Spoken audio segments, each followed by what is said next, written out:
Ele pensou que podia descartar pessoas como objetos quebrados. Humilhou uma mulher grávida e a jogou na rua como lixo. Mas quando descobriu que havia destruído sua própria salvação, aprendeu que alguns erros custam mais caro que qualquer fortuna. Que peão te engravidou, sua vagaba? Eduardo Figueiredo gritou, batendo o punho na mesa de mogno do café da manhã, fazendo as xícaras de porcelana fina tremerem. Camila Santos, de 26 anos, estava parada ao lado da mesa com as mãos trêmulas sobre a barriga ainda pequena, de 2 meses de gestação. Seus olhos verdes estavam cheios de lágrimas que ela tentava conter. Senhor Eduardo, eu posso explicar. Explicar o quê? Eduardo se levantou furioso, sua altura de 1,80 m parecendo gigantesca diante da menina franzina. Que você é uma vagabunda que se deixou engravidar de qualquer peão. Eduardo Figueiredo, aos 55 anos, era dono de uma fortuna de R$1 bilhão. Herdeiro de uma tradicional família paulistana, comandava um império empresarial que incluía construtoras, hotéis e investimentos. Era um homem acostumado a ter controle total sobre tudo e todos ao seu redor. Senhor, por favor, deixe eu falar. Não quero ouvir. Você está demitida. Pega suas coisas e sai da minha casa. Camila havia trabalhado como babá na mansão dos Figueiredo por 3 anos, cuidando de Felipe, o filho único de Eduardo.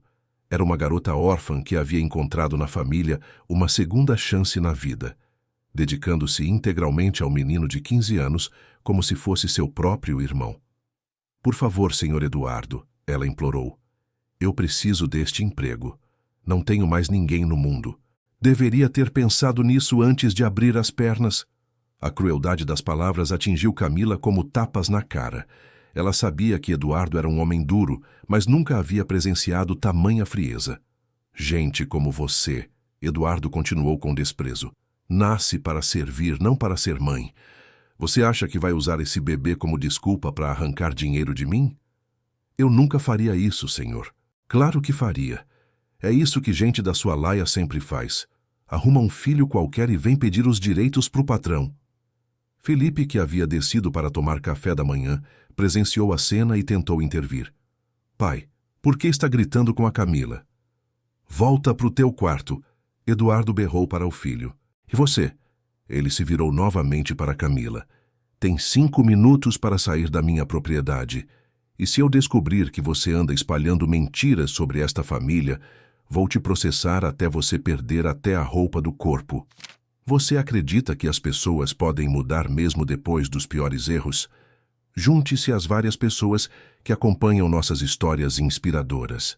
Se inscreva agora. Camila correu para seu pequeno quarto no andar dos funcionários, juntou suas poucas roupas numa mala velha e saiu pela porta dos fundos, chorando desesperadamente. Não teve nem coragem de se despedir de Felipe, que havia sido como um irmão para ela. Na calçada, sem dinheiro, sem família, sem emprego e grávida de 2 meses, Camila olhou para a mansão onde havia sido feliz por 3 anos e sentiu que sua vida havia acabado. O que Eduardo não sabia, o que ele havia esquecido completamente por causa do álcool, era que 3 meses antes, na noite do velório de sua esposa Helena, ele havia procurado consolo nos braços de Camila. Estava destruído pela perda, bêbado de uísque caro, e ela havia sido gentil, consoladora. Um momento de fraqueza que ele apagou da memória, mas que havia resultado na gravidez que agora descobria. Para Eduardo, aquela noite nunca havia acontecido. Para Camila, havia sido a noite em que acreditou ter encontrado carinho verdadeiro. 6 meses se passaram. Camila, agora com 8 meses de gravidez, trabalhava como faxineira em 3 escritórios diferentes para conseguir pagar o aluguel de um quarto numa pensão no centro de São Paulo. Não havia tentado contatar Eduardo, nem pedido qualquer ajuda. Sua dignidade ferida não permitia. Todas as noites, deitada na cama estreita do quarto apertado, ela colocava a mão na barriga grande e conversava com o bebê. Meu filho, você vai nascer pobre, mas vai ser muito amado. A mamãe vai trabalhar muito para te dar tudo o que puder, e nunca, nunca vamos implorar para ninguém. Enquanto isso, na mansão, a vida de Eduardo desmoronava rapidamente. Felipe, revoltado com a forma como o pai havia tratado Camila, tornou-se rebelde e agressivo. Começou a sair de casa, andar com más companhias, usar drogas. Eduardo, focado apenas nos negócios, não prestava atenção suficiente aos sinais de que o filho estava se perdendo. Na véspera do Natal, Felipe saiu de casa após uma discussão violenta sobre dinheiro e herança. Estava drogado quando pegou o carro esportivo que Eduardo havia lhe dado no aniversário de 16 anos. A ligação chegou às 2 da manhã. Senhor Figueiredo, aqui é do Hospital das Clínicas. Seu filho Felipe sofreu um acidente grave. Eduardo chegou ao hospital a tempo de ver o filho sendo levado para a cirurgia de emergência. 5 horas depois, os médicos saíram da sala com expressões sombrias. Lamentamos, senhor Figueiredo. Fizemos tudo o que pudemos. Felipe havia morrido aos 16 anos, vítima de um acidente que poderia ter sido evitado se Eduardo fosse um pai presente em vez de um empresário obsessivo.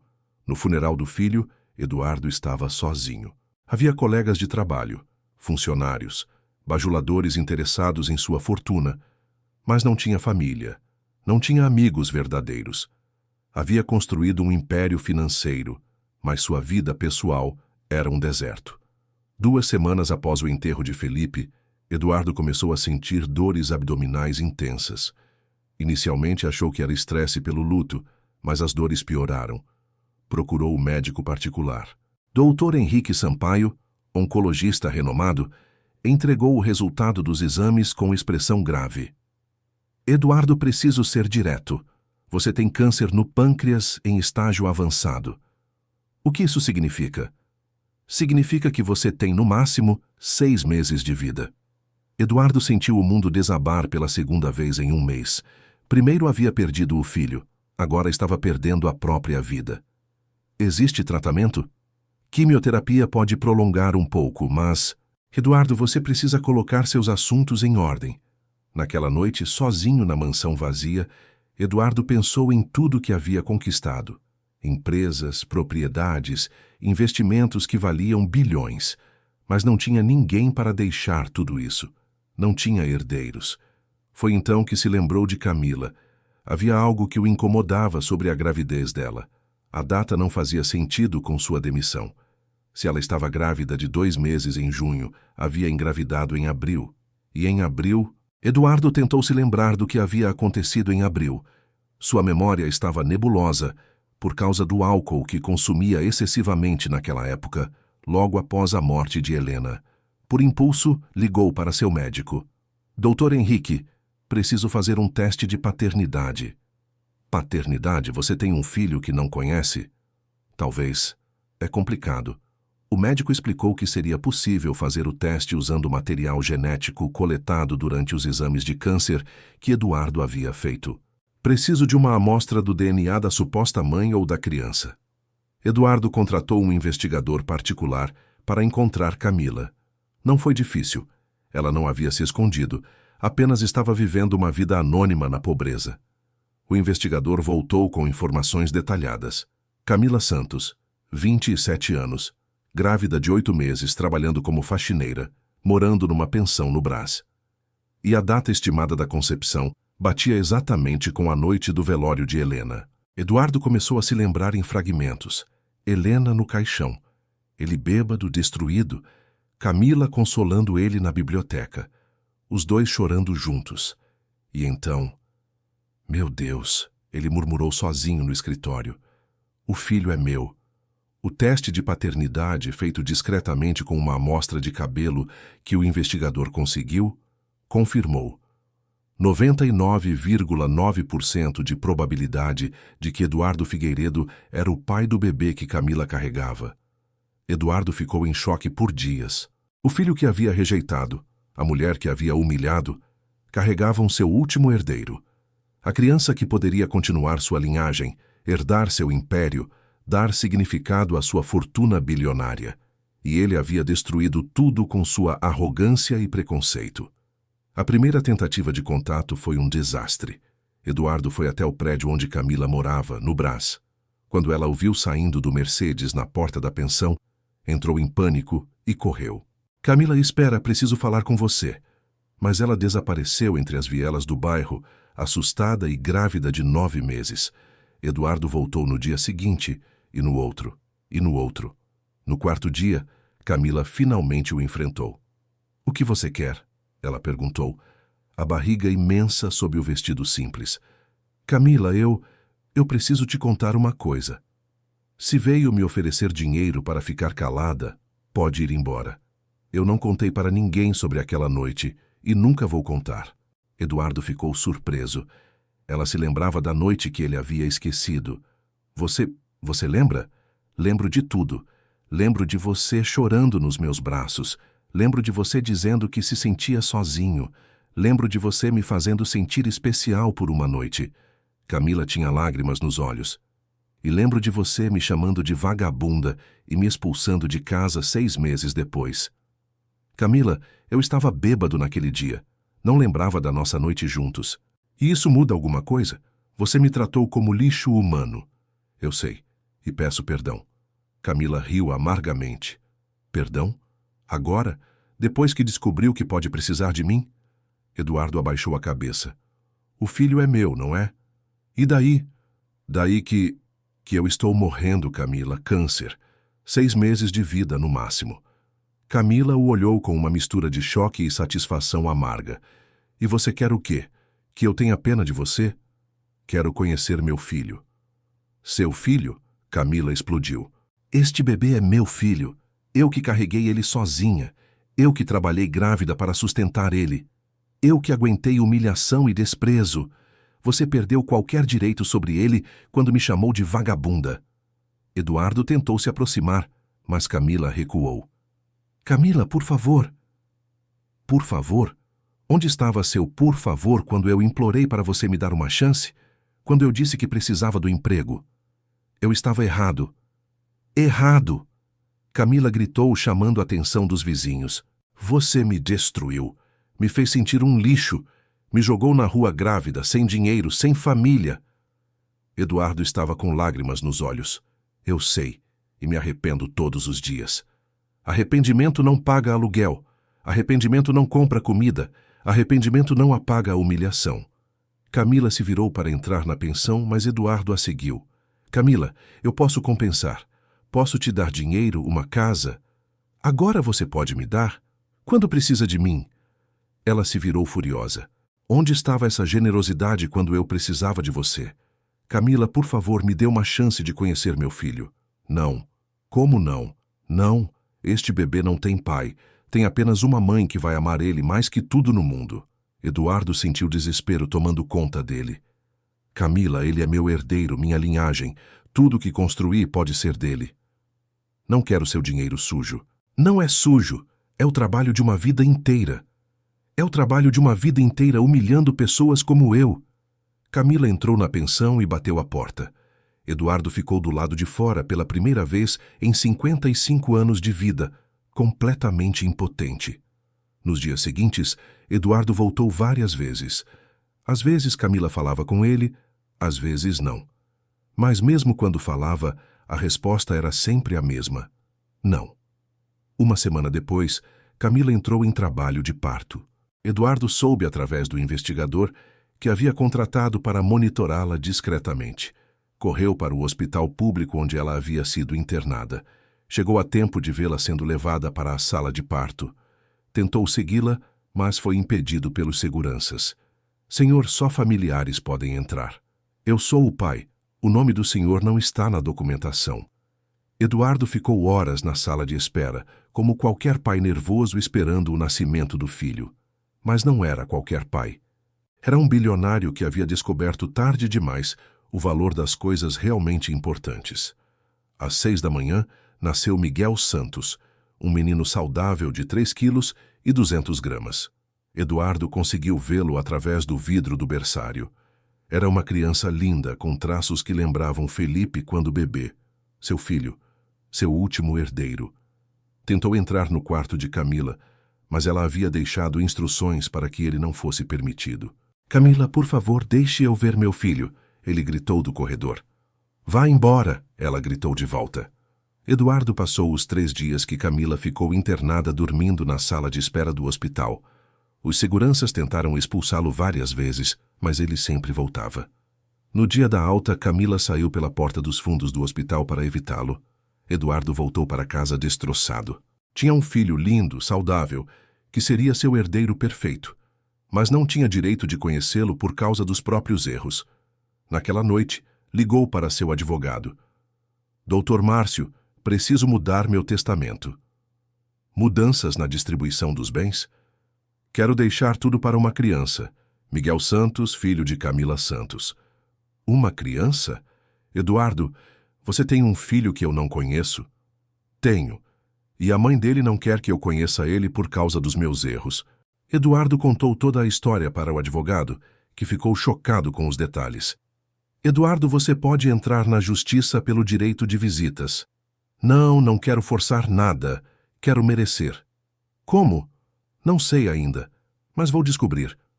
Nos meses seguintes, Eduardo tentou várias abordagens. Mandou presentes que foram devolvidos, depositou dinheiro na conta de Camila, que ela transferiu para instituições de caridade. Ofereceu uma casa, um carro, um emprego. Tudo foi rejeitado. Camila havia voltado a trabalhar como faxineira, deixando Miguel com uma vizinha durante o dia. Vivia uma vida simples, mas digna, sem aceitar nada que viesse de Eduardo. A saúde de Eduardo piorava rapidamente. A quimioterapia o deixava fraco, careca, nauseado. Havia perdido 20 quilos e estava claramente morrendo. Foi então que decidiu fazer algo que nunca havia feito na vida: se humilhar publicamente. Eduardo marcou uma entrevista com o programa de televisão mais assistido do país. No dia da gravação, apareceu visivelmente doente, usando uma boina para esconder a calvície da quimioterapia. Boa noite, disse o apresentador. Estamos aqui com Eduardo Figueiredo, um dos homens mais ricos do Brasil, que pediu esta entrevista para fazer um pedido público. Senhor Eduardo. Eduardo olhou diretamente para a câmera. Meu nome é Eduardo Figueiredo, e eu cometi o maior erro da minha vida. E então, para choque de milhões de espectadores, o bilionário contou toda a história. Falou sobre como havia humilhado Camila, como a havia expulsado grávida, como havia descoberto que o filho era seu, como ela estava certa em negar acesso a ele. Camila Santos, ele disse, olhando para a câmera com lágrimas nos olhos. Você teve razão em não me perdoar. Eu fui cruel, preconceituoso, desumano. Não mereço sua misericórdia. Mas, ele continuou, a voz embargada, estou morrendo, e minha última vontade não é conhecer meu filho para deixar herança para ele. É conhecê-lo para pedir perdão, para dizer que me arrependo de cada palavra cruel que disse para você, para dizer que você é uma mulher corajosa, forte, digna, e que eu fui um cego arrogante que não soube reconhecer seu valor. O apresentador estava visivelmente emocionado. E se Camila estiver assistindo? Se ela estiver assistindo, quero que saiba que mudei meu testamento. Tudo o que tenho, R$1 bilhão em empresas, propriedades e investimentos, vai para nosso filho Miguel. E ela vai ser a administradora de tudo, até ele completar 25 anos. Por quê? Porque ela provou que tem caráter. Porque ela criou meu filho sem pedir nada em troca. Porque ela é a melhor pessoa que eu jamais fui. Eduardo limpou as lágrimas. E se isso não for suficiente para que ela me perdoe, eu entendo. Alguns erros não merecem perdão, mas quero que ela saiba que vou morrer arrependido e que o único período feliz da minha vida foi quando ela trabalhava na minha casa e eu via seu carinho pelo Felipe. A entrevista foi vista por 20 milhões de pessoas. Virou assunto nacional. Revistas, jornais, programas de rádio. Todos falavam sobre o bilionário arrependido que implorava perdão publicamente. Camila assistiu à entrevista no seu pequeno quarto na pensão, com Miguel de 6 meses dormindo no colo. Quando Eduardo terminou de falar, ela chorou. Não de raiva, mas de uma mistura de dor, alívio e algo parecido com compaixão. 2 dias depois, Eduardo recebeu uma ligação. Eduardo! Era a voz de Camila. Camila, você assistiu? Assisti. E? Camila ficou em silêncio por um longo tempo. Você pode vir aqui, ela disse finalmente, mas apenas para conhecer Miguel, não para pedir perdão. Isso só Deus pode dar. Eduardo chorou no telefone. Obrigado, Camila. Obrigado. Uma hora depois, Eduardo estava na porta da pensão. Camila o recebeu no pequeno quarto onde morava com o filho. Miguel estava dormindo num berço simples, mas limpo e aconchegante. Eduardo se aproximou devagar, como se temesse quebrar algo precioso. Ele é lindo, sussurrou. É igual a você quando era bebê. Tenho fotos do Felipe pequeno para comparar. Eduardo olhou para Camila, surpreso. Você guardou fotos do Felipe? Felipe era como meu irmão. Claro que guardei. Eduardo sentiu uma nova onda de culpa.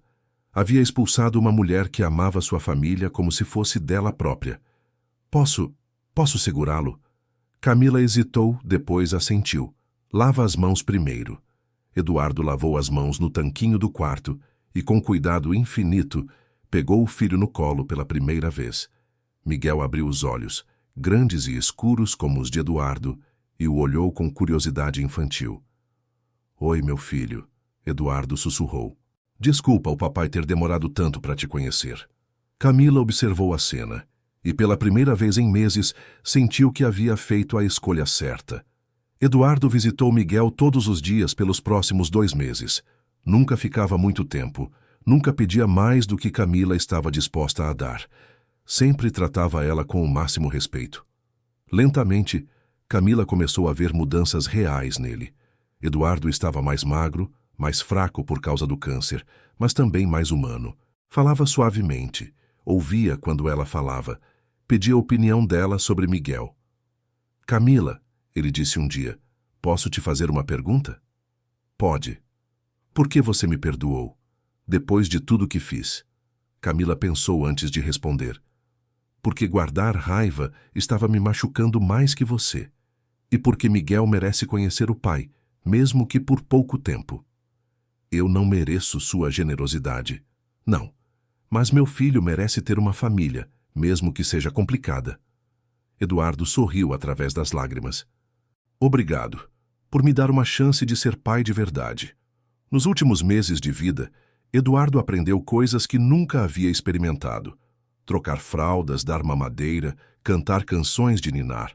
Coisas simples que valiam mais que qualquer negócio milionário. Também ajudou Camila praticamente. Não forçando dinheiro ou presentes, mas oferecendo coisas genuinamente úteis.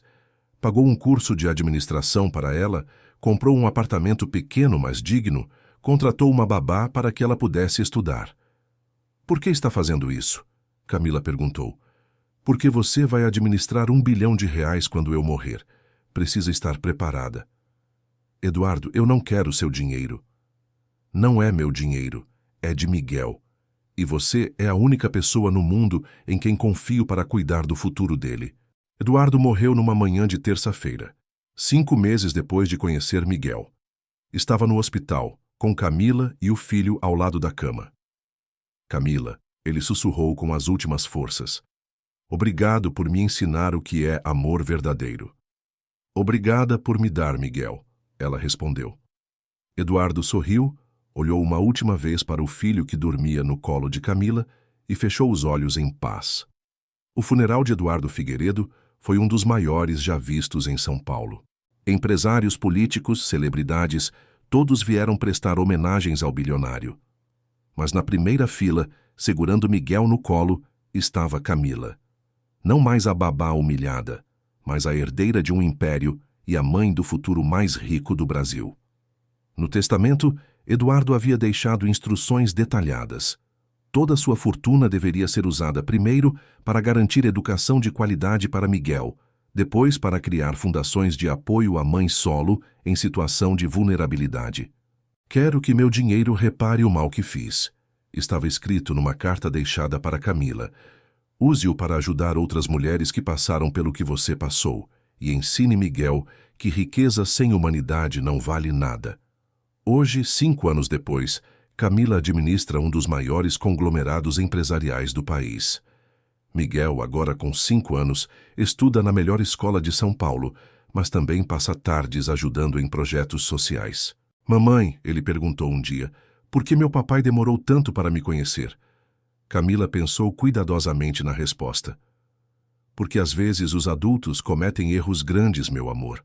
Mas o importante é que no final ele aprendeu a ser um papai bom. Ele me amava? Amava muito.